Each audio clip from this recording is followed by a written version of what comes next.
Welcome to White Women Wake Up. I'm Jonelle. And I'm Karen. Together we're diving into real, unfiltered conversations about what it means to wake up as a white woman in a world shaped by bias, power dynamics, and inherited patterns.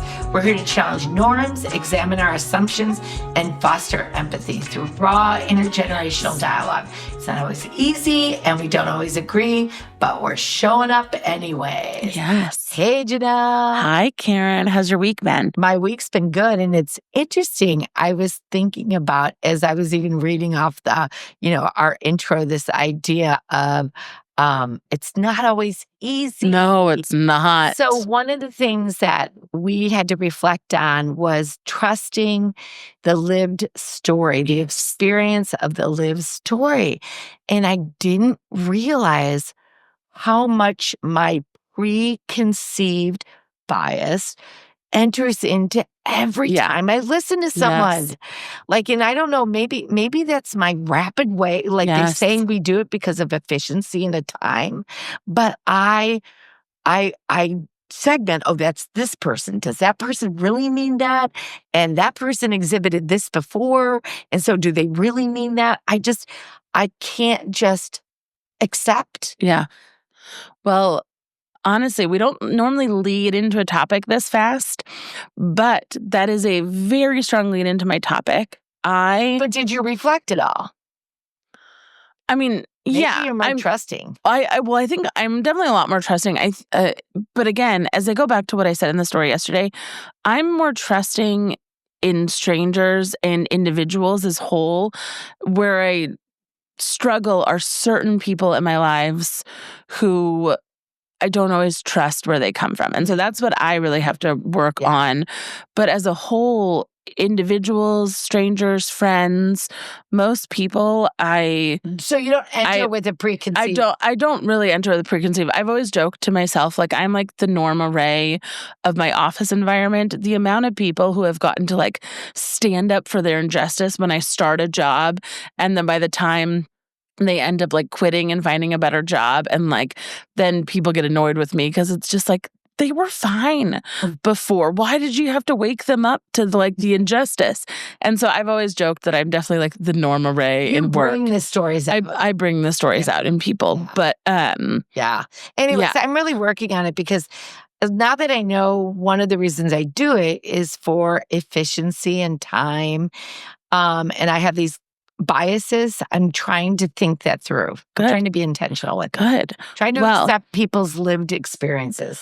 Well, so we've been with a lot of family lately. It's summer. We've seen a lot of different groups, hung out, and we talk a lot about inherited biases. And I wanted to give our listeners an even more understanding of truly how connected we are to biases. So today I want to talk about generational biases, family biases, and then start with some interesting facts about how our biases are rooted early in our childhood. So statistically, children 6 to 9 months old already favor their own race.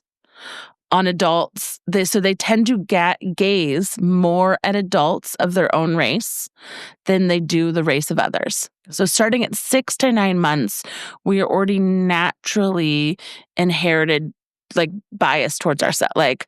Is that kind of the same phenomena? How every parent thinks their child is beautiful? Probably. Yeah, it's probably the same phenomena. Well, and then I think it stems more from this. So 90% of infants up to age 3 have only been exposed to their same race. Yeah. 9%. Well, and you hear stories all the time that it's not till children are 4 or 5 or 6 where they even knew they were a different race. Yes, exactly. And so I think some of that is I don't want to say it's to say that we are naturally racist when we're born. I think it's more the fact that your babies only see their own race. So of course, then they're already naturally inherited towards their own race. Yeah. There's a favor. There's a favoritism. Yes. Yeah, that's a better one.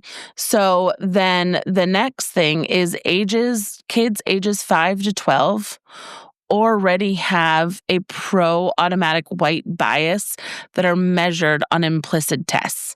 So you can interview kids 5 to 12. Yeah, I've heard this. And there's already an implicit bias towards whiteness. So even if you're Black, you have an implicit bias towards whiteness, as white being better and more powerful. I want to go back to what you were saying just about people favor like their own race when they're younger.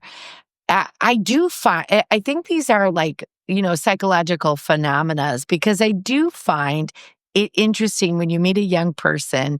Jonelle's writing these kids' books and they're really adorable. They're on our dog. And so we've been doing some of these summer markets this summer, which has been really fun. Yeah. And I'll read the story of the dogs to the kids, and they still naturally favor their parent. You know what I mean? There's a favoritism in their eyes, and they're alert toward their parent. And I do think that there's this naturalness of, and I'll think, gosh, I was really nice. Why are they like still huddling to their parent? So this favoritism is probably self-protection. Well, it's not a negative. No. It's not a negative. It's more But it's to show how inherited bias are created. Yeah. And so the point is, from a very early age, not just parents, but also society around us teaches kids that white, quote unquote, is better kind of thing than other races. So they've also done the same study where kids pick out who is the bad child and who is the good child. And typically the lighter skin is a bad child or good child versus darker skin, bad child. Now, this is interesting. So one of the things we were talking about algorithms the other day, a couple weeks ago, and I now am on an algorithm with a lot of BIPOC people in my Instagram feed, and there's a lot of histories around all Black communities. Like I think it was up until the 1920s. There were over 500 cities in America after Reconstruction that were primarily Black. They're no longer there anymore, but there was a lot. Would that statistic still be the same if a child like grew up in Trinidad or grew up in a different space that was predominant, like a Black person grew up predominantly Black, would they not favor the great question? Yeah. I don't have the statistics here, but I have heard of studies in the past that if you grow up and your race is predominant in the society that you grow up in, there are a lot different implications. Yeah. So I'm speaking more towards American right now. Yeah, because everybody has media that is a certain. Yeah, and we've talked about this we both have two individual friends who are from Trinidad, and their perspective on racism. Ray, we had one of her on our podcast. Their perspective on racism from growing up in an all-Black community to then moving to the U.S. is a very different. Their self-esteem is much more developed than a lot of people of color within the U.S. because they didn't get the same messages around negativity towards the color of their skin because they were in a society of majority Black people. Yeah. So then this is my final kind of, I think, interesting thing before we move into like this conversation I want to have is, so all of this are all inherited biases, as we've talked about. They're all naturally geared specifically towards, your race. Like you see, but what they do say is if a single 10-minute conversation from a parent to a child around color-conscious language and diverse conversation can drop a child, 61% of those children dropped their anti-Black biased from a single 10-minute conversation with a parent. So when you said color-conscious conversation, can you elaborate? Yeah.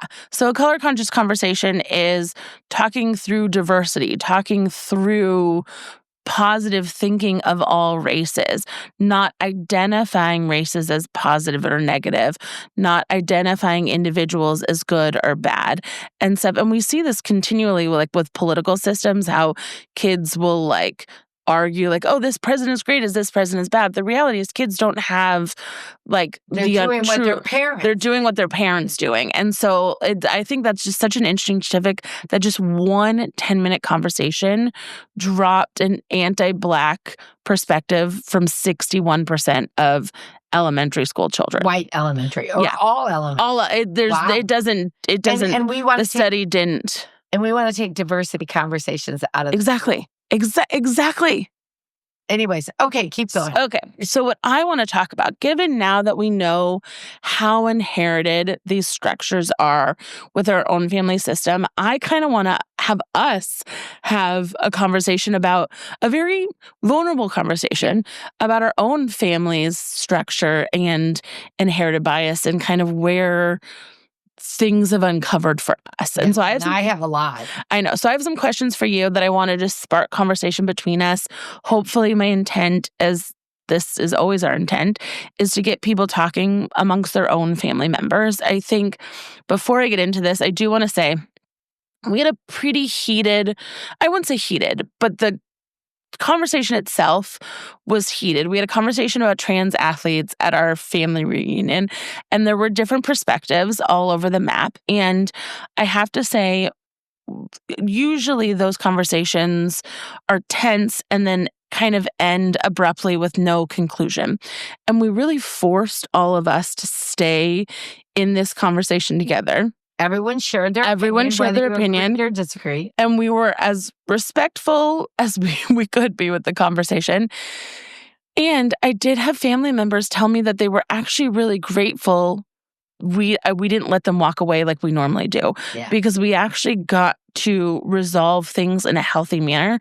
There's still differing opinions, but we resolved things that didn't create bitterness against each other. And so anyways, my encouragement is a lot of you are probably having family vacations and you're seeing maybe your family members more in the summer time frame. Maybe talk through some of these questions with them as well. And it does take time. It did, because I think we spent a good 45 minutes on the conversation.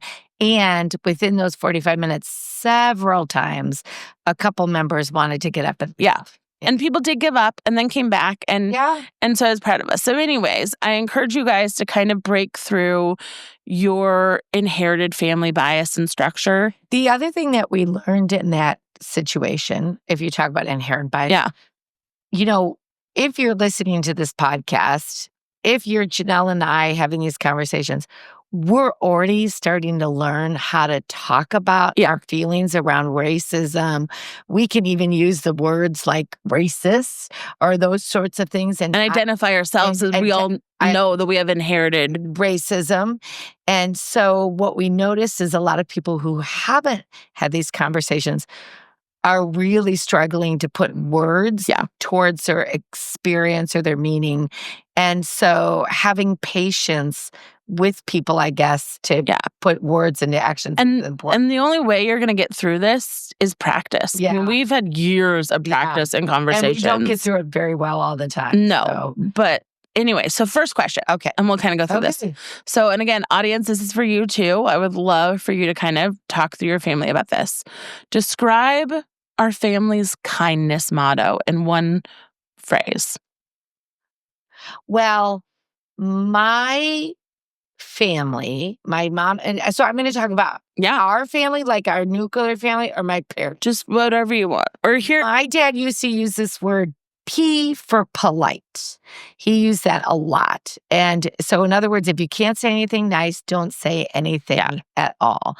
And so that became a really big model for me. And in fact, it still haunts me because what it means is I don't know how to articulate my needs, especially if I feel like they need to be direct.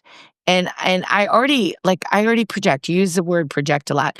I already project other people's feelings so much that then I don't use my words to talk about what I need because I think it's going to hurt someone, which is so ridiculous. Like I'm already projecting their feelings. But I would say when you talk about kindness, it always meant at my own expense. Yeah. It's interesting. So what I hear our families is peace at any price. Yes. So that is something that Grandma used to say all the time. And for me, that has been, because I am not a peace at any price person. No. I am a vocal. I think this is the whole reason we've done this podcast. Yes. Is because I always felt that you shouldn't be bringing up half of this stuff, that created conflict for me because it made me have to start articulating my responses. And that was really difficult. And I think it was really hard for me to step into conversations because I felt like I was always losing. Yeah. And peace at any price for me always felt that I could never truly be myself. Yeah. I was dismissed. I couldn't, tether out the things that I wanted to talk about. And that ultimately I was the price for peace. Yeah. That who I was and it was the back price to for our peace. podcast where we were talking about the lived experience. I was dismissing your experience because often your experience made me uncomfortable. Yeah. And so since I was uncomfortable, I just didn't want to talk about it. No. I just didn't want to talk about it. No. Yeah. Okay. Which is so funny because why can't I just trust? Why can't I center into that discomfort of your own lived experience? It's your story.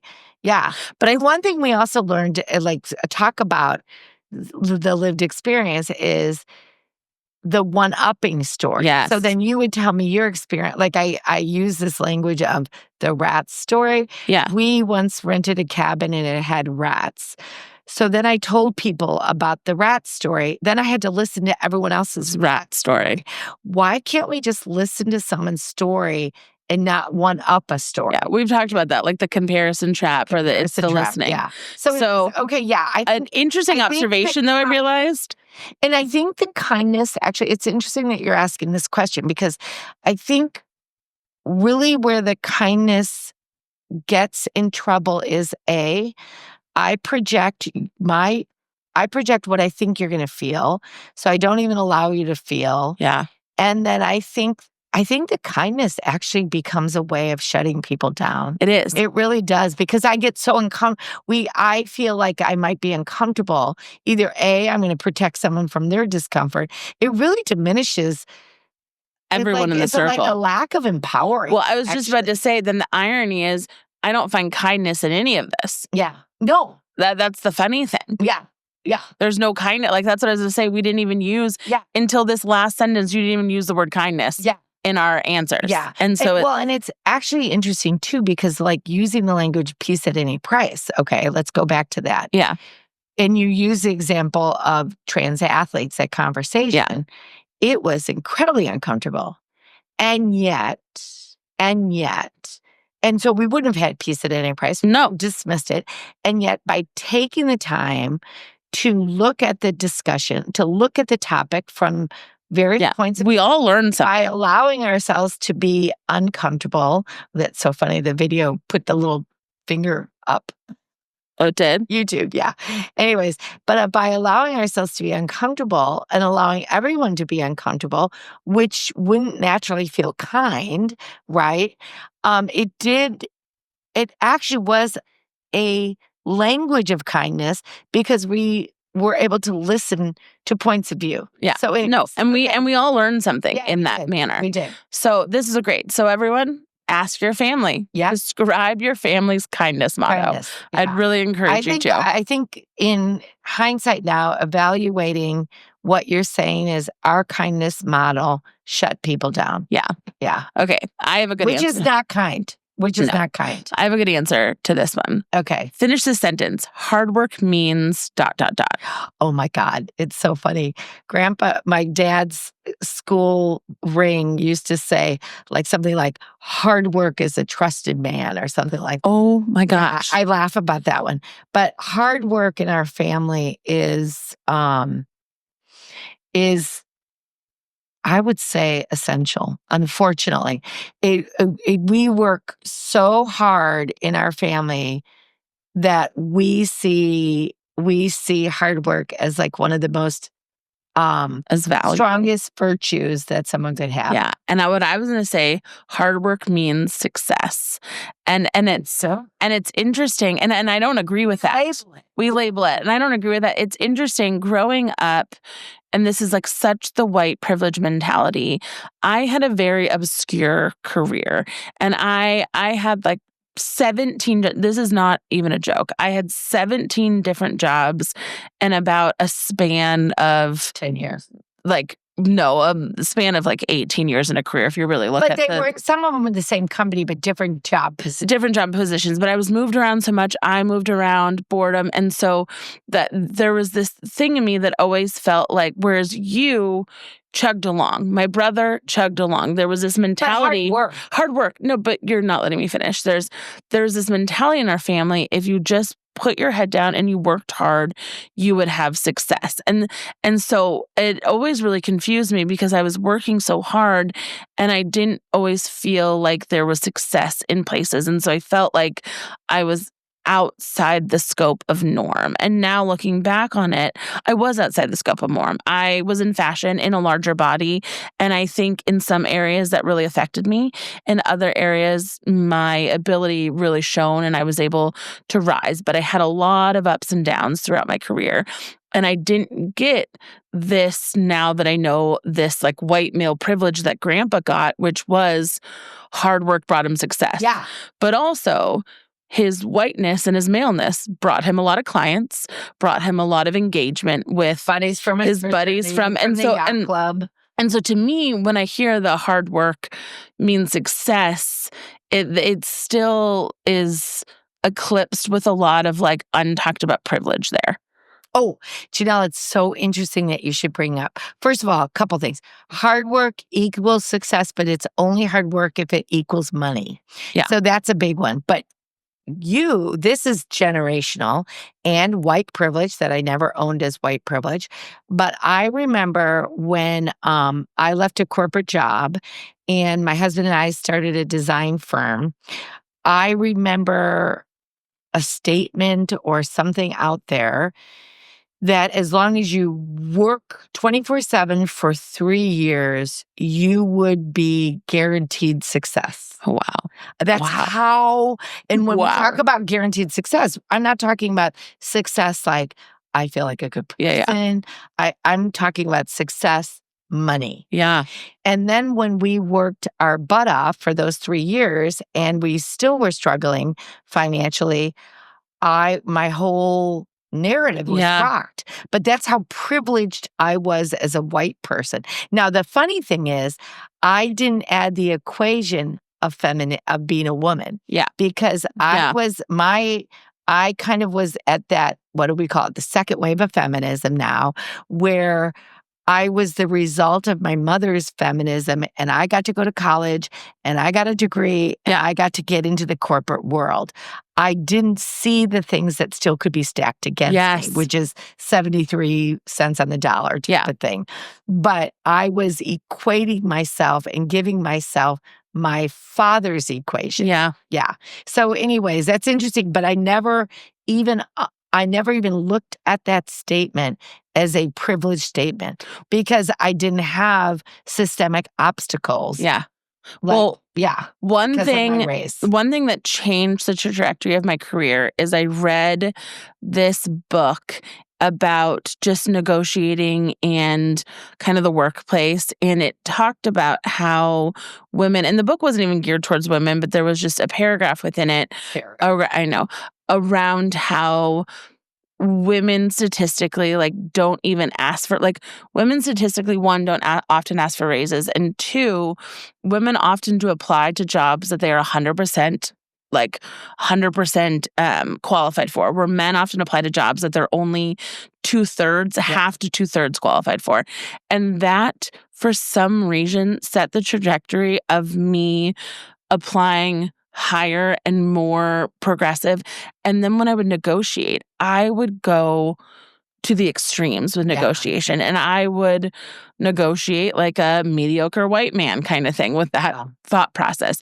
And it was just such a game changer of really, kind of like you're saying, finally recognizing what's stacked against me and using the system to help support where I would go. But anyway, so that's an interesting family lore around that. Okay. Yeah. So again, everyone, I encourage you. So ask your family, what does hard work mean to this family? Yeah. How's that shaped us? More importantly, hard work when you're asking that question, which is so interesting, in my family, hard work always was synonymous with results. Yeah. And so one thing that I've had to really sit back, my husband's an artist now. He's a painter, and he can spend a lot of time in that space without the financial outcome. And I've really had to work on that and change that narrative. Yeah. And I think the other thing is, like, even we were saying out loud, maybe one reason people are, like, so many white people are angry with the change in life is they had these scripts. Like, I Yeah. had that script that told me that if I work really hard for 3 years, my business will take off and I'll be a success. And these scripts didn't work. No. With a diverse country, the white scripts that we made ourselves, and when I'm talking about scripts, it's narratives, they didn't pan out. And so we haven't taken the time to rewrite our stories. So this is great. So this is great. So rewrite your stories. Okay. Yeah. We only have a few minutes, but I want us to get through a couple more questions. Okay, sorry. So who talked forever? I know. Who in our family would hate this podcast and why? Oh God, I think. Well, okay. I answer. I think there's a lot of people. I think a lot of people are uncomfortable with the word white. Yes. They don't like the word white. And so they don't like that we're calling out race. And I do feel that one of the areas that we need to work on is helping one another be comfortable with these difficult conversations. And so the word white automatically leads some people out of it. And yet on the flip side, so I know some cousins that wouldn't want to listen to this or do not even want to kind of explore maybe their space. Yeah. But I also have a cousin who maybe I wouldn't have thought would be listening, who is one of our biggest advocates. And so I also think I'm really surprised. Yeah. Talk about, having bias. And so, but we have people in our family that aren't listening that I kind of hope would listen, but that's okay. I think it is funny. There are people that and I even feel this in friend groups, friends that are shocked aren't listening, and other friends who are such loyal supporters. And it's just, and you got to focus on the ones who are loving this. Well, the thing that I'm focusing on most, and hopefully our loyal listeners are too, is I have learned so much. And so if it really ends up boiling down to that, then that's okay, because I'm comfortable calling myself a racist, that I have inherited biases. I'm comfortable talking about where my inherited privilege has not opened me up to diverse perspectives, and how it has created things that I haven't advocated for or read about. So if anything. Okay. Name an event or like a news thing that made you really feel personally like implicated in racism or helped you understand your racism. I think, or your inherited family racism. For me, oh gosh, why am I forgetting his name? Oh my gosh, it was the black guy who was arrested and did the car chase. Oh my gosh, it's O.J. Simpson? O.J. Simpson. I think O.J. Simpson's case really opened up a different perspective for me. And here's the reason being. O.J. Simpson is definitely guilty and admitted that on his deathbed, though, just so you know. But I didn't understand. I mean, I'm not saying that there was still definitely so many aspects of racism within that case. But I just want you to know. Understand a Black person's perspective. Yeah. So, for example, I thought he was in the car. Well, I didn't know that on his deathbed that he said that. But anyways, I thought he was in the car on the chase because he knew as a Black person, he'd automatically be implicated. And I have learned so much about police racism, police bias, court racism, court bias. I've learned so much about just the bias against Black people. And the reason I say that really opened me up, that kind of case that incident is because I went in completely with my white perspective, and there was no other way to look at it. Yeah. And all the media around it, like, he's guilty, he did this, and, and all of a sudden seeing it from a very different lens. And that really made me look. It really made me look. Good. I'm glad I made you look. It's an interesting case because he definitely was guilty. Yeah. Yeah. Different. Yeah. I would say two things that come to mind about our family's inherited racism. Yeah. That's always the kind of, not necessarily at the time surprised me, but I've really things that I've reflected on years later, is one thing you used to tell me, in my history books, Martin Luther King, Malcolm X were celebrated. And it's interesting, you used to tell me how negative Grandpa would speak about Malcolm X and Martin Luther King and, hoodlums. They were just aggressive. They were doing horrible things for the community. And so that was something that's always shaped and surprised me, that was the perspective that he held. I think the second thing that at the time I did not understand, but when I was a little girl, I wanted American Girl dolls and I wanted Addie. And for anyone who knows American Girl dolls, Addie is the Black American Girl doll. And I, as a child, just that's the one I wanted. Yeah. And there's this video that I watched later in life of filming me open it. And you did get it. I did get it. But we asked Grandma and Grandpa to buy it for me as the president. And there's a video of Grandma and Grandpa almost just completely shocked that I wanted a Black doll kind of thing, and stuff. And I think they almost didn't buy it for me, or there was something that happened around that. But that is something that's always really stuck with me, this idea. And thank God they did. They didn't take that away from a child who wasn't seeing the difference, and that's what they wanted. But that's something that's always really shaped me later as an adult, reflecting on that, their uncomfortability to buy me a Black doll, and how uncomfortable they were around that. It's interesting that I didn't even think about you having an Addie doll, but at that time, we were living in the city and your school was very diverse. Yeah. Daycare was very diverse. Our church had a lot of diversity. So it didn't even occur to me. Yeah. That was an odd thing. I remember one thing, speaking of experiences that shape your life. Oh my gosh, we're totally over. But you had intentional busing at your public school, and I went back to your public school and they stopped busing. Yeah. And it is predominantly white. It's now really, busing is controversy. Totally. And we can look at it that way, but that diversity early in your life is it is a really good thing. Yeah. So again, Great listeners, questions. please ask your family about events that have made them realize their racism or their family's inherited racism. And then I have one more really quick one. So try to be quick on this. I'll be fast. What is one tradition we should keep as a family and one we should retire? Do you want me to answer? How do you? Okay, I can answer. I can't do that fast. So one thing I think within our family, and I even saw this recently, how I should say retire. This is a retire one. We are incredibly competitive. I think it comes back from our hard work. There were family reunions. You had an entire scoreboard, and half of it was subjective of made the best dinner, did the best this, points. So competitive. I always want to make a bet. And you always are betting. Yeah. And it was interesting. We played this game called 5 Crowns, and it was just a silly card game, and we played it all week long.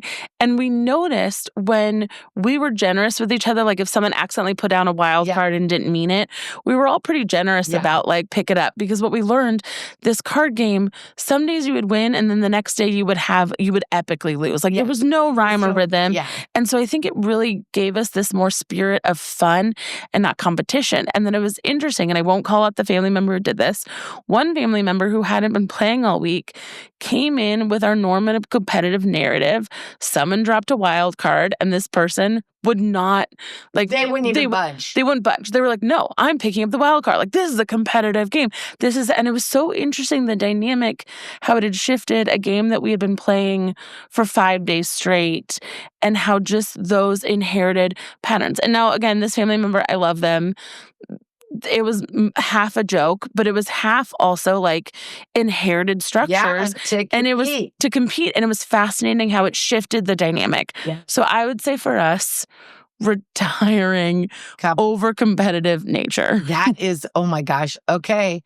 That's something to reflect on this week. Yes. Okay. Anyway, so everyone, I encourage you, ask your family members, come up with some things to kind of spark conversation. It's good to really understand where these are coming from so you can also start to like reflect on your journey in life and just grow from there. So that's my reflection to everyone is figure out the questions you can ask your family members to spark reflection.